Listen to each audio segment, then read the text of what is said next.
দিন রাত আমার স্বামীটা খেটে খেটে মরছে, আর একজন খাচ্ছে আড্ডা ঢুকে বেড়াচ্ছে।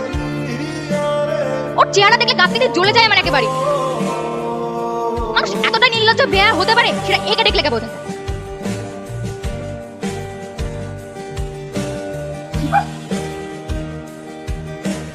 তোর জন্য আমাকে কত কথা শুনতে হবে।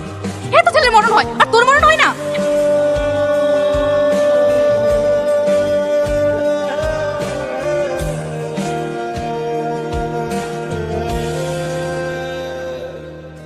এই এইদিকে একটা খরগোশ আসলো না?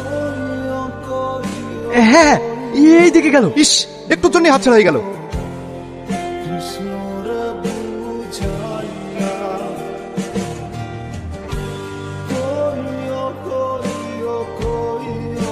কি করছিস? এই খরগোশ আবার কোথা থেকে নিয়ে আসলি? জঙ্গল থেকে নিয়ে এসেছি।